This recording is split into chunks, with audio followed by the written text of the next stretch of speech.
Welcome, everyone. Another honest conversation. What can I say? These talks have taken a life of their own, and I find that there's the more we ask, the more questions I have, and I'm very happy to have such great, interesting guests committed to talking about the issue of anti-Semitism, to bringing more views into this important discussion, since this problem is not going away. Of course, like, comment, subscribe below to the Jew Function channel, and send us questions or suggestions for speakers. We'd love to hear you. With us today, as usual, is Michael Laitman, Doctor of Biocybernetics and PhD in Philosophy and Kabbalah, author of more than 50 books translated into 18 languages, like a bundle, including like a bundle of reach, Why Unity and Mutual Guarantee Are the Call of the Hour. A lot of people are curious about the roots of Jewish identity and how they relate to what's happening today. And our guest today is going to help us unpack some of those concepts, I hope. I'm very happy to welcome a very interesting guest today. He's a computer scientist, a religious scientist. He's originally from Israel, but lives in Vienna. He works on interfaith dialogue between Jews, Christians, and Muslims, and teaches anti-Semitism, religion, and fanaticism. He's the general manager of the Committee of Cooperation of Christians and Jews, christianundjuden.org, and he's involved with the EMJD, which is the European Muslim Jewish Dialog. And lastly, which is where I want to start, he's a doctor of philosophy and Jewish studies with a special interest in the soul. So I actually want to attack this problem from this direction. Dr. Yuval Katz, very happy to have you with us. And tell us a little bit about, the questions that occupy you today, with respect to your thesis, and, kind of give us a little intro into what's on your mind. What questions are you battling with? What interests me, so some of the issues that I've been dealing with in my research is the development of Jewish identity throughout the ages, from pre-biblical or biblical all the way to our days. And one of the prisms that interested me to look at how this Jewish identity is conceptualized is through this idea of Giur, of joining the Jewish people. And of course, Giur developed a lot in the last 2,000-3,000 years. And all sorts of things were added to it, all sorts of things fell away. And we saw all sorts of social elements and religious elements and soul elements, so to speak, coming in and out of this idea of Giur. And so this development helps us to redefine or to understand how Judaism is defined. So because you cannot convert out of Judaism, so that is kind of not a good place to look at the borders of Judaism. The only way you can look at the borders of Judaism is when people come into it, when they make Giur, when they convert into it. So that's an interesting fence, kind of, where you can actually look and see, okay, what's going on in this liminal place between Judaism and non-Judaism, and how is this conceived? Yeah. So this is the issues that I've been trying to think about and learn about. So you're saying it's like the song, you can check out any time you want, but you can't never leave, actually. Exactly, yeah. So the only way to, exactly, so like Hotel California, it doesn't matter how much you walk away from it, you can't leave. So the only place to check, how can I enter it, or where are the borders of this hotel, is looking at the people coming in, checking in, right? So that's the idea. So I want to turn this to Dr. Laitman. Dr. Laitman, why can't you leave this designation of Jewishness? Like once you're a Jew, you're always a Jew. You can't leave. Why is that? I think that being Jewish or not being Jewish is a person's own choice. It is a daily choice. A Jew is one who is Yehudi, united with those who want to be Yehudim, united among them, in other words, Jews, yes, connected among themselves and connected with the upper force. They all think that their goal is to connect with the upper force, with the Creator, in equivalence of form, according to the equivalence with the inclination to connection and love. This is how Abraham, the patriarch, about 3,500 years ago or so, collected the people in Babylon and connected them among themselves only under this umbrella called love your neighbor as yourself. Those who joined him, Abraham's assembly, which he gathered from the 70 nations of the world that were in Babylon, he called them Jews, from the word yichud, united, because they were united among them in order to reveal the upper force, the force of love. So it would be among them, because love covers all transgressions, all crimes. They were all selfish, but they tried to unite above the selfishness, and that's how they found the force of love. And that force they called Elohim, God, or Havaya, etc.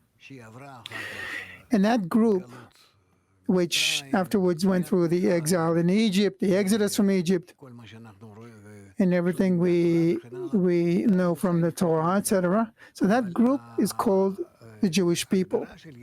But the definition of a Yehudi, a Jew, is one who is willing to unite with other people without any relation to nationalities. Because initially, Jews had no nationality. It is a people that is not one of the nations. And it is united. Each person in the nation is united to like-minded people in order to find the common force between them, the force of connection and love. According to the motto, love will cover all the crimes, meaning all the differences. And that's how they come to a connection of love between them. This is called the Jew. Anyone can come into this, can enter it, but coming out of it, according to the definition of Jewishness, anyone can come out of it as well, can leave it. So basically, it is a group that exists very freely. It can be, they can be connected among them or not connected among them. Throughout history, we were connected among us, more or less. There were wars between us, civil wars, throughout the 1,000 years that we were in the land of Israel after the exodus from Egypt, until we were dispersed from there, and the land could no longer hold us in it, tolerate us in it. So according to the definition of, the true definition of Judaism, as it was in Babylon, those who are drawn to unite with all the others are called Jewish. Those who are not drawn to connection above their egos, despite one's nature, is not called a Jew. Therefore, entry into Judaism and exit from Judaism has nothing to do with the father or mother, but only according to a person's inclination in the heart. If one agrees to this definition and if one is willing to commit oneself to that goal or not. This is a very interesting and radical interpretation of what I know in rabbinical sources. And of course, going into, although it's not, I mean, it's not unprecedented, but so interesting that he mentioned that Dr. Laitman mentioned the whole story of Abraham. So indeed, he's talking about Genesis chapter 12. It says that Abraham, when he left Haran, took the souls that they have made there. And it is true that in the Sifrei, the Tanaitic sages read that as he took those souls that he made, meaning the people he converted. And the Sifrei refers specifically to the word Giyur. So the question is, okay, so I understand so Dr. Laitman says you can come out and go in, and that's fine. The question that I have, which is what does it mean, this Giyur?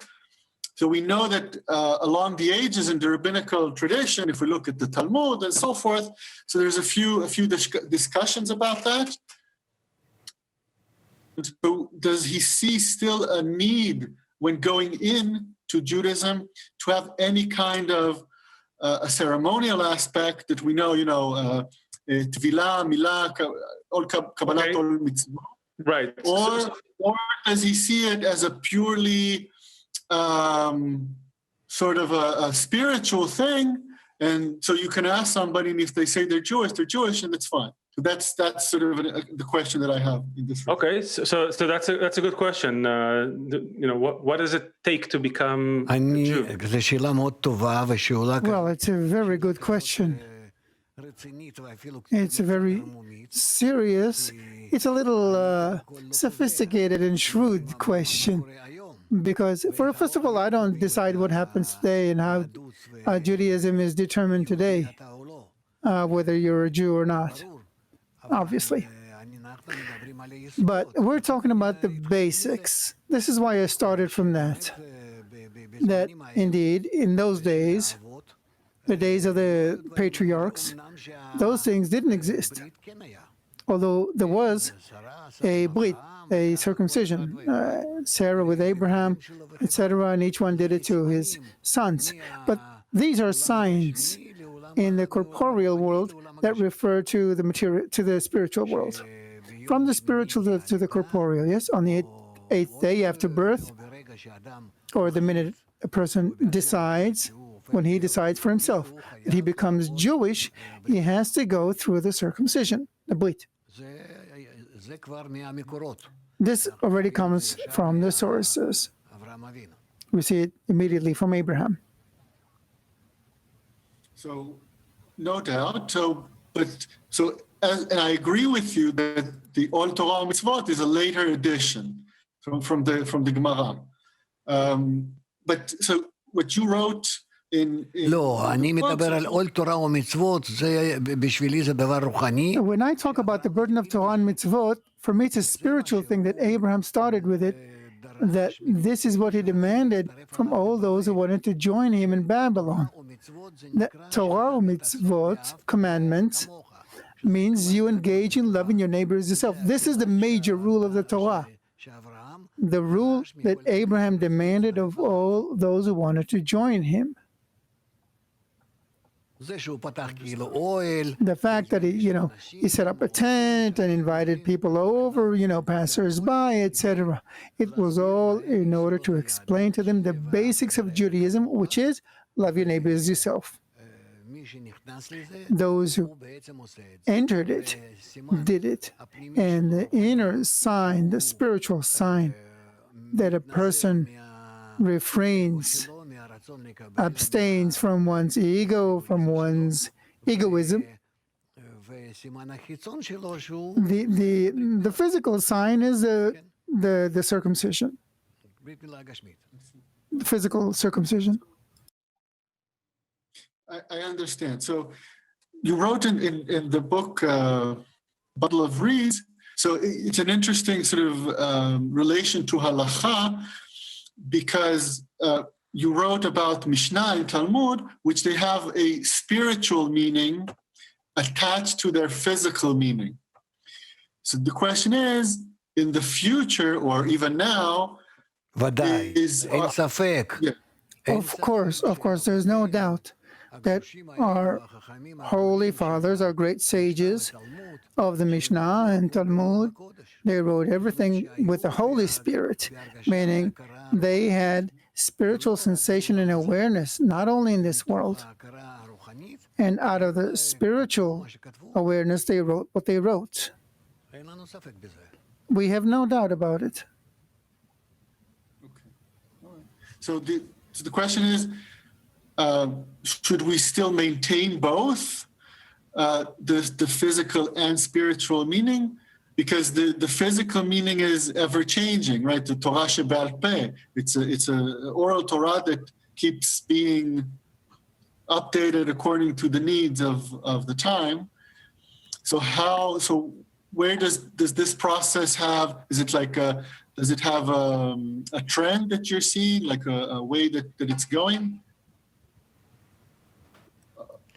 זה דברים ששייכים לעולם הזה, אני לא כל כך... These things have to do with this world. I don't really deal with these things. I only focus on the wisdom of Kabbalah. According to my understanding, it should be done first and foremost according to the sources. Those who want to be connected to people, other people, under the condition of loving your neighbor as yourself, where love covers all the crimes. They are called Jews because according to this rule, they want to connect everyone, all of humanity. This is the meaning of being a light unto nations. And accordingly, we have to work. And that person will be called a Jew. And in the end, the whole world will be called Jews. Okay, I understand. So you're talking about an integration of all nations into this greater idea, if I understand. Yes, of course. It is written, they will all know me from the least of them to the greatest of them, and my house shall be called the house of prayer to all the nations. Of course, it'll be like that. Okay. So you also write in your book about integrative education and this idea of learning, of teaching adults as well as children to live in a more integrated world. Now, the question is, so, and you're talking... Without it, we can't. No, yeah, of course. I said that without it, we're not even Jews. If I don't observe the Torah and the commandments, the mitzvot, internally to connect people among them, I'm not regarded as a Jew. The question is, so you talk in your book also about a unity, but not necessarily uniformity. So maybe, Dr. Laitman, you can explain a little bit how does this happen? How does this connection happen? Because when you look at the world today, many people try to kind of equalize everything. I don't know. I don't get into these definitions of unity, uniformity. That has to do with a person's philosophy. There needs to be connection among people in such a way that they stop hating one another and come to absolute love. This is the program of nature that we have to achieve. You described it as happening via integration and teaching for or education to integration. Yes. This is what we deal with. It's called integral education. Well, basically, this is the correction of humans that we have to do. All of our work, the work of Jews in this world, is to educate people so that they will all know me from the least of them to the greatest of them, so that the Creator, namely the power of love, everyone will know it and accept its sovereignty, its governance, its authority. Okay, interesting.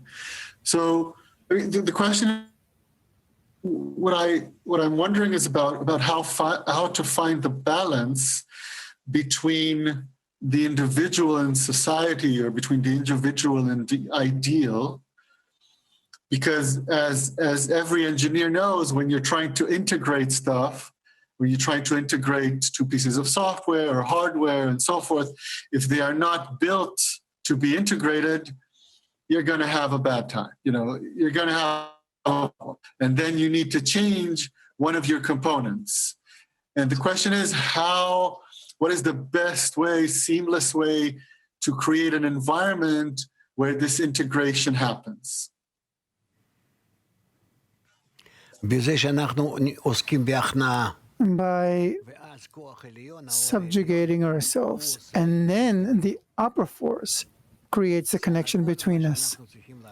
This is all we need to do is basically yield, submit ourselves before the law of integration. It is an integration that you can see. In our world, you can see that whether we like it or not, our world is approaching a state of being a global world. And these are signs of the generation of the Messiah. Hold on, Dr. Laitman, just because some of the things start to sound very religious, and I want to make sure that it's clarified what you mean when you say the upper force, the Messiah. Can you just qualify those things? Those are not religious terms, even though they're used by religious people, right? Yeah, the upper force is a force of connection, even in our nature. Where nature is one system, so even in the nature that we are in, there is a force of connection that operates on all parts of nature, except we don't really detect it because we ourselves are broken, and therefore we can't and don't want to, because we are broken, to see the unity that exists in nature. The whole process we're going through is about how we attain the unity that exists in nature and in the upper force that governs nature and governs us. The revelation of the unity is really our goal, our task, which we must do. So going to this topic of anti-Semitism, so the program. So the solution to that is by integration, if I understand correctly. Sort of in making hatred to Jews will not stop until we open ourselves up to the nations of the world, after we ourselves have understood what is our task. And then we will tell everyone what is the purpose of the development of all of humanity on the earthly level and onward, above our worldliness, when we begin to attain higher spiritual levels. And that for this to happen, everyone must unite above all the differences. By this, we become Jews and Israelis. Israel means Yashar Kel, straight to the Creator, straight to God, directed toward the Creator, who is the same for everyone. And in this way, we come to a state where, as the prophet writes, they shall all know me from the least of them to the greatest of them, and the Lord shall be king over all the earth. Val, you do a lot of dialogue work, interfaith. Is this something that is felt there in that work? Do you feel this is part of? Yeah, this, I agree that. Also for me personally, meeting with, I sort of want to renege also about my sort of responsibility as a Jew, kind of, and Dr. Laitman certainly talks about this responsibility that the Jews have towards our fellow people, and the question is, of course, to what extent can Jews get away from that, either by stop being Jewish, like this was one of the ideas of Herzl, who came from Vienna, where I am, and he just said, okay, let all the Jews just go to the great cathedral that we have here, Stephansplatz, and when they leave out all Christian, the whole problem will be solved. So this was one of Herzl's first solutions to anti-Semitism. What for?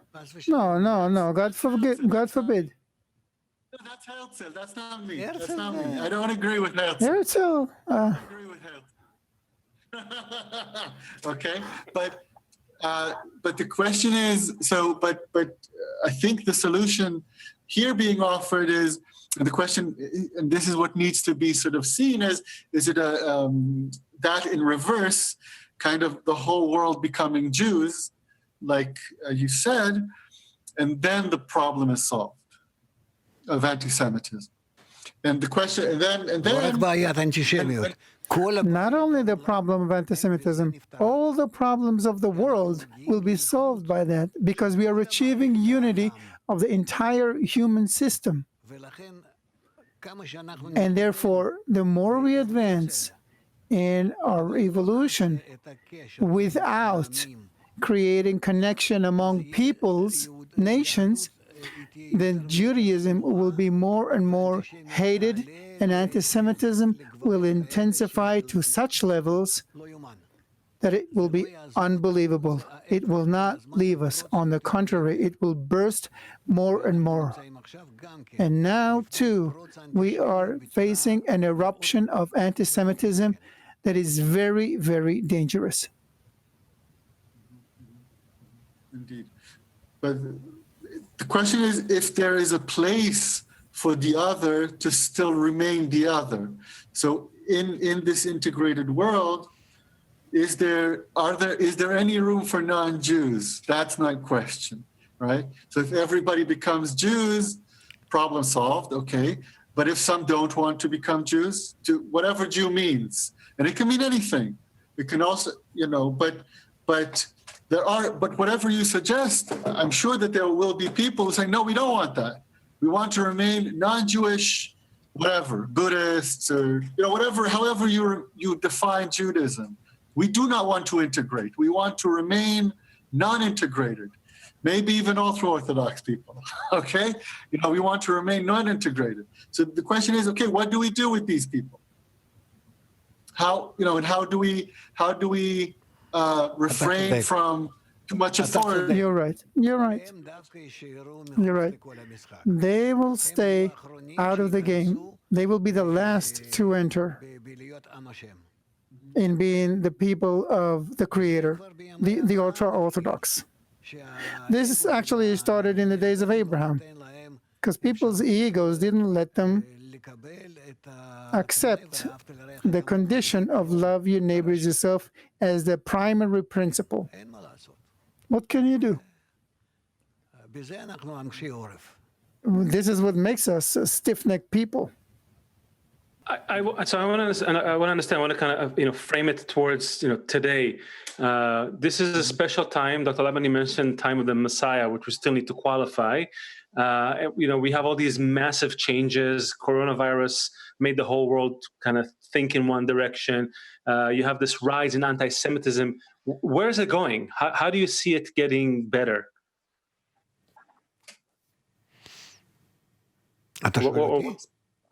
Yeah, I'm asking you, what's special? I'm asking. Yes.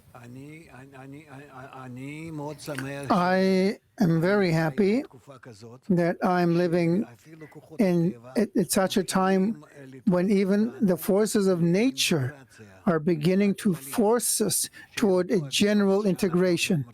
The virus that we're experiencing now, which is enveloping the entire world, is the first act that begins to bring us around the world into a common concern, although we still don't feel how it is setting us up as one yet, but it will teach us. There will be more and more waves. And in the end, we will learn that we are in an integral nature that requires that we become connected among us. Otherwise, we will be harmed big time. That's it. And in general, all those things that are going to happen now, the massive unemployment, joblessness, all the plans and systems that existed, these egoistic systems that have existed for the past 100 years or so, everything will just fall apart. Everyone will have no jobs. What will happen with us is exactly what we will need. This is what we'll have, just to exist physically on Earth. All of our other engagements will be only about how we connect among us to be as one man with one heart, with the Creator in between us, filling us up. And likewise, everyone will be. And this is our work, the work of the Jews, those who think they are Jews, those who are drawn to it. This picture always, I heard this, several times, many times. I wonder, because both of you are people of, science, of systems. Are there parallels between what we see in human society and other systems in nature? Like, is there something we can learn from other areas that would help people see that maybe this is happening? Because I know it's very... אני בטוח שגם כן החבר שלנו... Of course, I'm sure that our friend will also observe it from within the system. We are all in one system. It's a circular system, an integral system that has to achieve internal balance. All of us, all people, including the still vegetative and animate, we are like the entire universe. Everything has to move toward internal balance. And it can't happen unless we are all connected. And there can be connection only through mutual attraction, mutual connection. And here we have to rise above our egos in order to do it. And then we understand that our ego was not created for no reason. Yes, I've created the evil inclination, which is what the Creator says. On the contrary, He created it so that on top of it, we'll be able to set up our connections in a way that love covers all the crimes. And here is where we come out to a new state. When all of humanity finally achieves its final realization. I want to know if there's something, somewhat practical that can be done, because I know a lot of people are trying to, I think, feel that need. I'm speaking to a lot of people.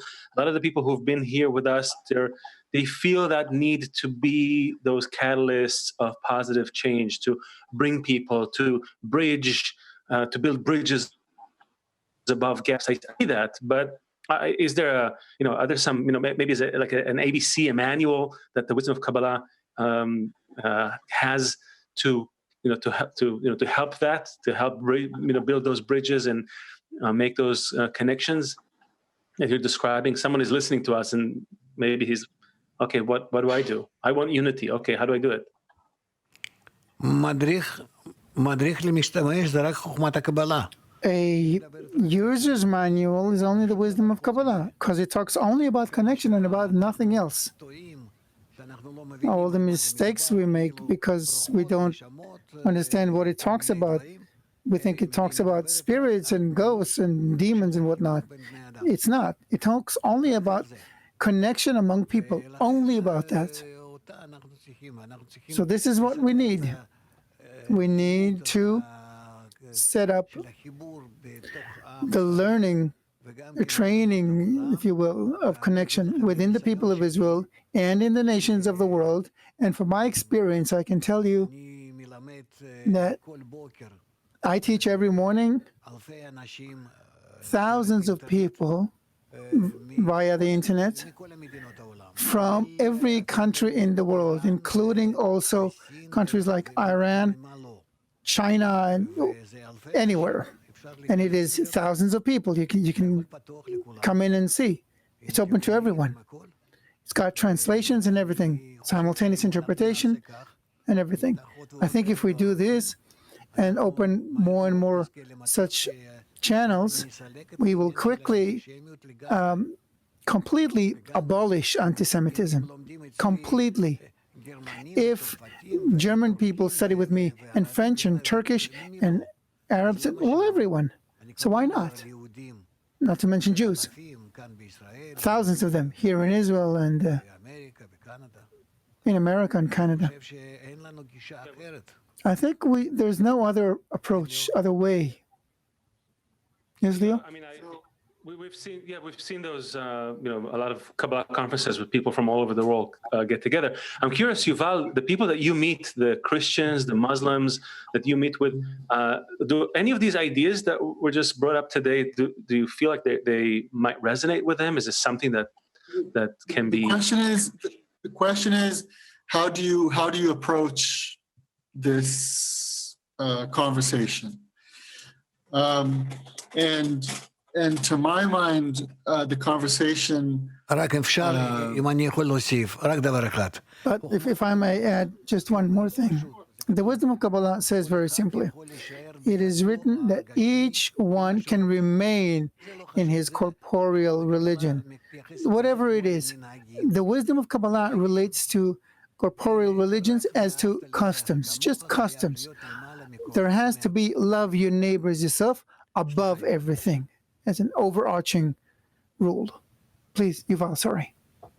Yeah, but this is exactly the where I think some of the crux of the matter is, because if I want to approach, so for instance, I was in dialogue with Turks, with Muslim Turks, and they said, no, we don't want to do interreligious dialogue because the word dialogue has bad connotations to us. And the question is, but for me, I want to have, or I think it is more respectful to have dialogue with people of other religions rather than a monologue kind of from my side to them, me teaching them. But, and the question is, because when I'm giving a monologue, I'm not giving them the space to exist kind of as an independent being. And I'm sort of just bringing them into myself. And I think a bit of tzimtzum here could go a long way in terms of having the humility sort of as a Jew or Christian or whatever, the people that I talk to, but also as a Jew, to let them have, like, I should make tzimtzum to myself and I should sort of give them space to be them and not try to tell them too much what they should do or think or whatever. I mean, for me, I think as a person who deals with interreligious dialogue, I think that love does not put anyone under pressure. Each one advances in a connection with others, however he feels comfortable, without any pressure or obligations. This is why I think our approach, I see in practice what happens with us. We have millions of friends and students all over the world. They register for us. In just one morning lesson, I have approximately 4,000 people attending, and we can see them on the monitors. So I think that's the way we should go. And bit by bit, we will succeed. And also the development in the world with the coronavirus and everything will help us a lot. I was very happy to speak to a personality, to you. Please visit our site, and when you're in Israel, you're invited to our center. Please. I have just before we close. We started this at the very beginning, Yuval, with your doctorate on the soul, and I wanted to ask Dr. Laitman about the soul. What is this soul that everybody, so many people around the world, if you can tell them about the soul, they'll forget about everything else. But so many things that this is just a fairy tale, and others think it's a religious thing, and others think, what is that soul that we? The soul is the force to give, the power to give that we receive above the power of reception. The power of reception is called body, and the power of giving is called soul. And we can discover it and acquire it while living here in this world, now in the physical life. And anyone can do it. So all the best to you, and let's hope we will be able to meet and speak, without the limitations of the corona. Thank you very much, and bye. Thank you very much, Dr. Laitman, Yuval. Thank you for being here with us. Another honest conversation. Like, comment, subscribe to the Jew Function channel for more conversations. I feel like there's a lot more to discuss, so I have a feeling we'll see another talk with Dr. Laitman and Dr. Yuval Katz. Until next time, everybody, please be well and have a great day. Thank you. Bye-bye.